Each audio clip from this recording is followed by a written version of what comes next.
Compte-rendu de la troisième réunion ordinaire du Conseil des ministres. Ce vendredi 27 septembre 2019 s'est tenue à l'immeuble du gouvernement la troisième réunion hebdomadaire du Conseil des ministres sous la présidence de son Excellence Monsieur le Premier ministre, le professeur Sylvestre Ilunga Ilunkamba. 6 points figuraient à l'ordre du jour, à savoir 1. Communication du Premier ministre. 2. Points d'information. 3. Approbation d'un relevé des décisions du Conseil des ministres. 4. Examen et adoption des dossiers. 5. Examen et adoption des textes. 6. Divers. De la communication du Premier ministre. Le Premier ministre a exposé 3 points dans sa communication, à savoir 1. La procédure d'introduction des dossiers et projets des textes dans le processus décisionnel du gouvernement, les états des lieux des ministères, le rappel de l'obligation du dépôt de la déclaration du patrimoine familial des membres du gouvernement. 3. Le rappel de l'obligation du dépôt de la déclaration du patrimoine familial des membres du gouvernement. Des modalités d'introduction des projets de textes. Le Premier ministre a commencé par rappeler l'exigence de la tenue hebdomadaire des réunions du Conseil des ministres.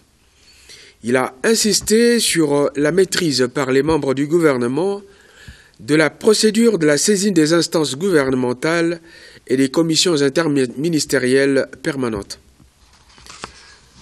Des états des lieux de ministères.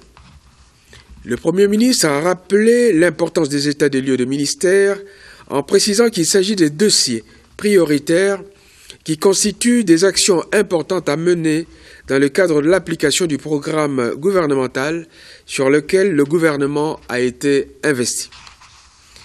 L'urgence de l'examen de ces dossiers prioritaires en ce moment est dictée par l'opportunité qu'offre cette période d'élaboration du budget 2020 d'en prendre en compte les éléments essentiels. S'agissant de la déclaration du patrimoine familial des membres du gouvernement. Le Premier ministre a rappelé aux membres du gouvernement l'obligation constitutionnelle de déposer sans délai leur déclaration auprès de la Cour constitutionnelle, étant entendu que le délai butoir est fixé conformément à la Constitution au 6 octobre 2019. Des points d'information de l'État et de l'administration du territoire. Le vice-premier ministre, ministre de l'Intérieur, Sécurité et Affaires coutumières, a fait la communication sur l'État et l'administration du territoire comme suit. 1. Situation générale du pays. De manière générale, un calme relatif règne sur toute l'étendue du territoire national. Il y a lieu de noter, cependant, que dans le nord-est, des groupes armés étrangers et locaux continuent d'endeuiller des familles. Mais de manière particulière, on peut relever les faits suivants. 1. S'agissant de l'état de la population. Dans l'ensemble, on continue à enregistrer des réactions favorables à la suite de la décision de la gratuité de l'enseignement de base. Par ailleurs, des réactions positives ont été également observées en ce qui concerne la percée diplomatique du chef de l'État, spécialement au cours de son périple euro-américain. Du fonctionnement des institutions provinciales. Le vice-premier ministre, ministre de l'Intérieur, Sécurité et Affaires coutumières, a informé le Conseil du rejet par l'Assemblée provinciale du Congo central de la proposition de mise en accusation du gouverneur à l'occasion de l'examen du réquisitoire du procureur général près la Cour de cassation. Cette décision a provoqué çà et là des manifestations ou des réactions d'approbation ou d'indignation dans cette province. La situation est actuellement calme sur toute l'étendue de la province. Au plan sécuritaire, on notera dans la province de l'Ituri que l'offensive des FARDC contre des miliciens du groupe Codeco dans la localité Tacha, groupement Ladejo, collectivité Walendu Piti, cela a provoqué 7 morts plusieurs blessés et capturés du côté ennemi. En province du Nord Kivu, on notera des affrontements le 25 septembre dans la chefferie de Bachali, au Massissi, entre Mai Mai NDC Renové et la coalition FDLR Garouza Nyatura. Bilan 5 morts, plusieurs blessés, des femmes violées. Dans la province du Maniema, les FRDC ont lancé une mise en garde sévère au Mai Mai Malaika qui menace d'attaquer la cité de Salamabila. De plus en plus de combattants se rendent aux autorités. C'est ainsi que le gouverneur de la province sollicite des moyens pour leur encadrement avant leur réintégration au sein des FRDC. Au plan judiciaire et criminalité, le ministre de l'Intérieur a souligné les faits suivants. Des bandits habillés en tenue FRDC ont tué un nommé Kelly dans la commune de Mongafula, quartier Kingatoko, et blessé par balle M. Eli Kaboke dans sa résidence située au quartier Mitendi. Des enquêtes sont en cours pour retrouver ces bandits. Des patrouilles de police sont à pied d'œuvre dans ces quartiers. Concernant les conflits intercommunautaires, dans la province du Kasaï oriental, on note un risque d'embrasement à Chilembe, secteur Baluba-Lubilanji, dans le territoire de Katanda, réveillant un vieux conflit foncier entre les Benamwemba et les Benakapuya, et ce, à la suite de la désignation d'un interlocuteur coutumier du groupe d'investisseurs canadiens impliqué dans la relance de la MIBA et l'implantation des usines de fabrication de tôle et de ciment. Il est proposé de privilégier le dialogue et l'envoi d'une mission pour préparer une table ronde à ce sujet. Province de Mai-Ndombe. On notera la persistance des tensions entre les communautés Batende et Banounou dans le territoire de Yumbi. Ce conflit s'est exacerbé à la suite des accusations proférées par les Batende contre un administrateur du territoire militaire qui favoriserait les Banounou, au sein desquels il aurait pris une femme et l'avoir épousée. La hiérarchie militaire se propose de retirer les contingents des FRDC déployés à Yumbi et laisser la place à la police nationale qui devrait assurer la tâche du maintien de l'ordre public. En ce qui concerne la situation aux frontières, à la frontière RDC-Angola, on a noté la poursuite des mouvements de retour en RDC de compatriotes expulsés ou retournés volontaires de l'Angola via le Kasaï, le Congo central, le Kasaï central et le Lualaba. À ce jour, près de 35 633 compatriotes ont regagné le pays. Au plan social, dans la province de Lualaba, on notera l'effondrement du pont Bundoué sur la rivière Lualaba à la suite du passage d'un camion surchargé et le bilan est d'un mort. On s'attend à un risque de pénurie de produits vivriers, à une rupture de trafic routier et à une hausse des prix des denrées alimentaires de première nécessité. Évolution de la grève à la Congolaise des voies maritimes, CVM en sigle. On aura noté la suspension pour une durée d'une semaine de la grève des travailleurs à Boma à la suite des négociations entre l'employeur et l'intersyndicale. Le Conseil de ministres lance un appel à la responsabilité des travailleurs. Il recommande instamment la poursuite par l'employeur des négociations avec ce dernier en vue d'un aboutissement heureux du conflit. Concernant les calamités naturelles, on aura remarqué 21 morts enregistrés dans la province de Chopo, de même que des dégâts humains et matériels importants à la suite d'une pluie diluvienne survenue le 19 septembre dernier. Dans la province du Kasaï, on a enregistré 2 morts et 1 blessé grave, de même que la destruction des maisons d'habitation à la suite de la pluie diluvienne du 25 septembre dernier. En ce qui concerne les épidémies, on notera que dans la province de l'Ituri, l'épidémie à virus Ebola est de plus en plus contenue, d'après les dernières statistiques en date. L'épidémie de la rougeole s'est déclarée en territoire des Lupatapata, dans le Kasaï oriental, et à Bongandanga, dans la Mongala. Des équipes de santé sont à pied d'œuvre pour apporter secours. On signale également des cas de maladie de choléra dans les territoires de Bukama, dans le Haut-Lomami, et Miabi, dans le Kasaï oriental. Des dispositions sont prises pour secourir des personnes atteintes. Le ministre de la Défense a fait la communication suivante.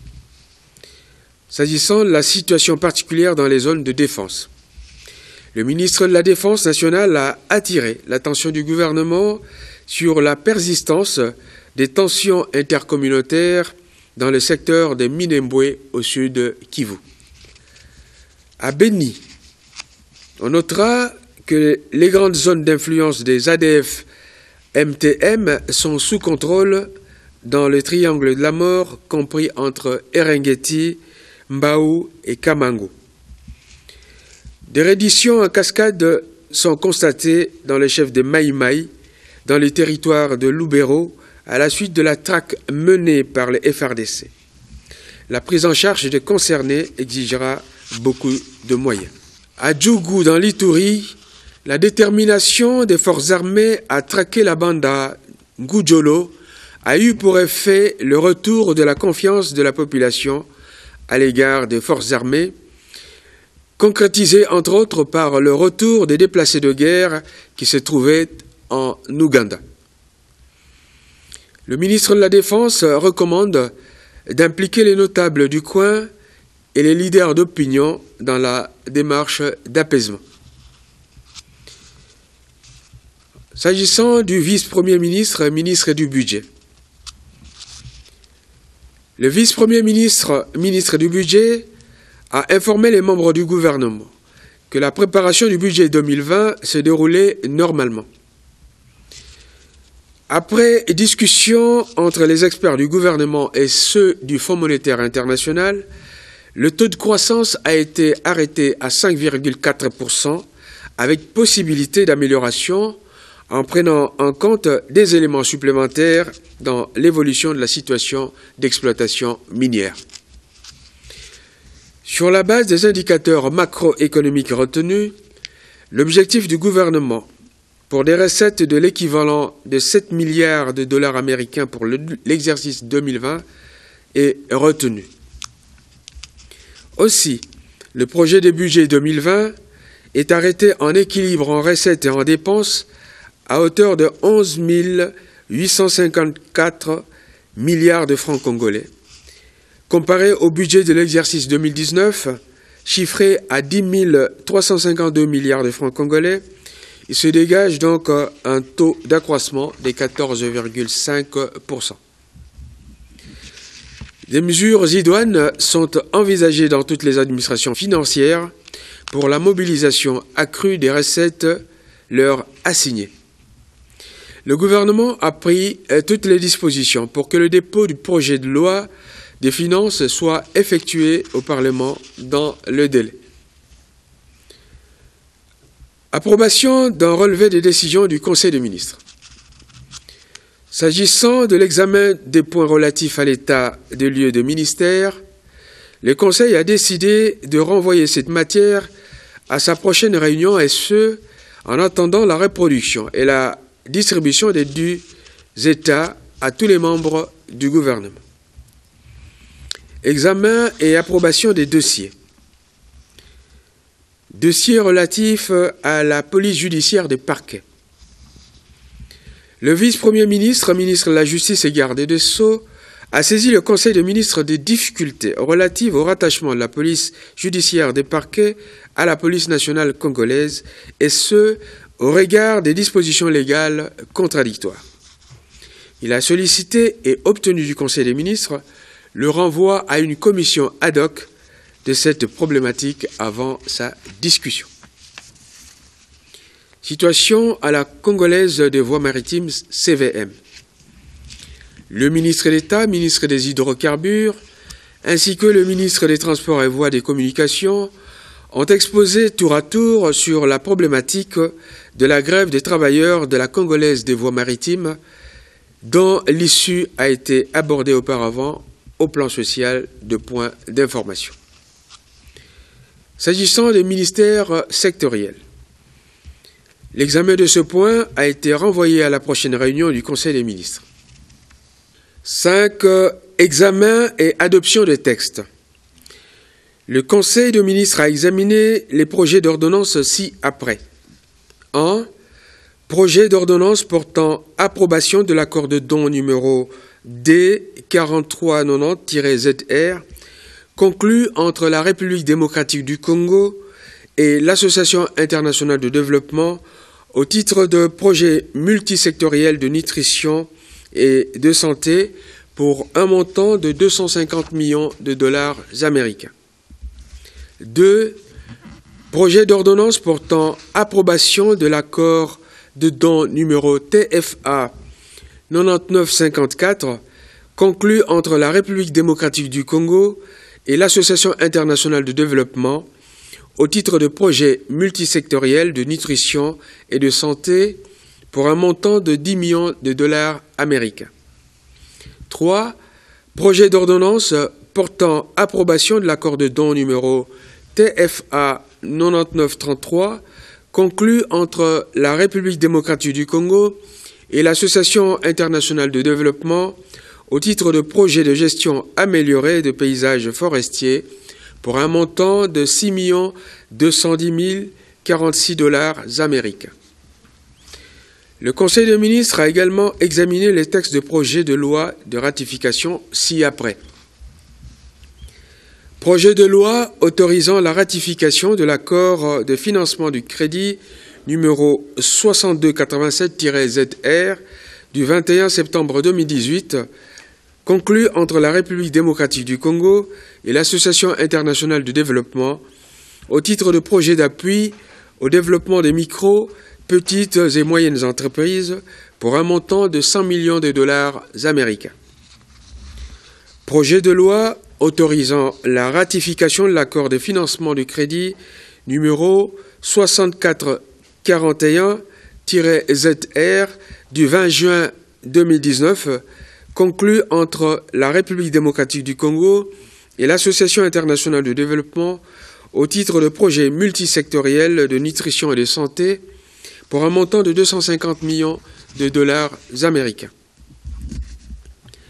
Projet de loi autorisant la ratification de l'accord de prêt numéro 5900 15 000 25 51 du 13 juin 2019, conclu entre la République démocratique du Congo et la Banque africaine de développement, BAD, au titre du projet d'appui au bien-être alternatif des enfants et jeunes impliqués dans la chaîne d'approvisionnement du cobalt, pour un montant de 45 millions de dollars américains.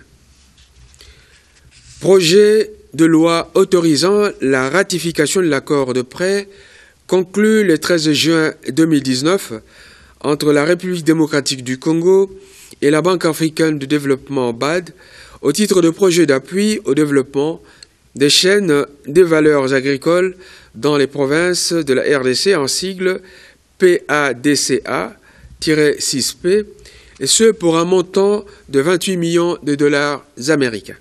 Après débats et délibérations, tous les textes ont été adoptés. Ainsi, les projets d'ordonnance seront transmis au Président de la République, tandis que les projets de loi de ratification seront transmis au Parlement. Divers. Concernant ce point, on a noté l'intervention du ministre des classes moyennes, de petites et moyennes entreprises, Artisanat, qui a informé le Conseil du lancement officiel et solennel des activités de l'ARSP, Autorité de régulation de la sous-traitance dans le secteur privé. Ce sera le vendredi 4 octobre 2019, sous la présidence de Son Excellence Monsieur le Premier ministre et le haut patronage de Son Excellence Monsieur le Président de la République. Commencé à 13h25, la réunion s'est terminée vers 17h30. Je vous remercie.